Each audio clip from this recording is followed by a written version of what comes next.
എങ്ങനെയായിരുന്നു ജാഹിലിയ കാലഘട്ടം ഉണ്ടായിരുന്നത്?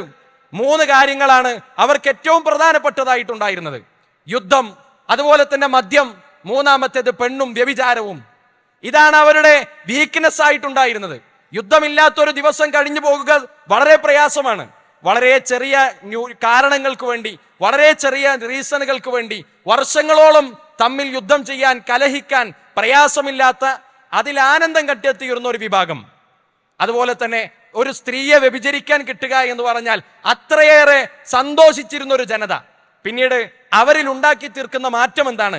പ്രവാചകന്റെ അനുചരന്മാരിലൂടെ 23 വർഷമുണ്ടാകുന്ന മാറ്റം എന്താണ് എന്നതും ചരിത്രത്തിന്റെ തന്നെ രേഖകളായി, 7-ാം നൂറ്റാണ്ടിന്റെ ചരിത്ര രേഖകളായി, ഇന്നുവരെ കൈമാറപ്പെട്ട ചരിത്ര രേഖകളായി നമ്മുടെ മുന്നിലുണ്ട്.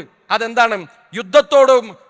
യുദ്ധത്തിന് പകരം ആർദ്രത കാണിക്കുന്ന, വ്യഭിചരിക്കാൻ മനസ്സ് കൊതിക്കുന്നതിൽ നിന്ന് മാറി, ആരും അറിയാതെ, സമൂഹത്തിൽ ഒരാളും അറിയാതെ, തന്റെ ചുറ്റുപാടിലുമുള്ള ഒരാളും അറിയാതെ, തന്റെ തൊട്ടടുത്ത് താമസിക്കുന്ന ഒരു വൃദ്ധക്ക് വേണ്ടി, അവരുടെ ഭക്ഷണ ചെലവുകൾ കണ്ടെത്താൻ വേണ്ടി, അവർക്ക് പാലിയേറ്റീവ് കെയർ കൊടുക്കാൻ വേണ്ടി ഒരു ഖലീഫയായ ഉമർ ഇബ്നു ഖത്താബ് റളിയല്ലാഹു അൻഹു അദ്ദേഹത്തിന്റെ എഫേർട്ടുകൾ എടുക്കുന്നതാണ് പിന്നെ നമ്മൾ ചരിത്രത്തിൽ കാണുന്നത്.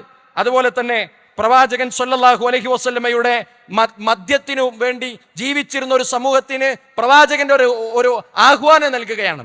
ഫഹൽ അൻതും മുൻതഹൂൻ. അതാണ് പ്രവാചകന്റെ ഖുർആനിന്റെ ചോദ്യം. ഫഹൽ അൻതും മുൻതഹൂൻ. അല്ല, നിങ്ങൾക്ക് വിരമിക്കാനായില്ലേ? ഈ മദ്യം നിർത്താനായില്ലേ എന്ന ഖുർആനിന്റെ ചോദ്യത്തോട് പ്രവാചകന്റെ അനുയായികൾ കൊടുത്ത മറുപടി ഇൻതഹൈനാ യാ റസൂലല്ലാഹ്, ഞങ്ങൾ നിർത്തി. ഞങ്ങളുടെ ബുദ്ധിയെ ബാധിക്കുന്ന, കുടുംബത്തെ ബാധിക്കുന്ന, ജീവിതത്തെ ബാധിക്കുന്ന, ഞങ്ങളെ തന്നെ മത്തിലാക്കുന്ന ലഹരി ഞങ്ങൾ നിർത്തി എന്നാണ് പ്രവാചകന്റെ സമൂഹം അവർക്ക് മറുപടിയായി നൽകിയത്.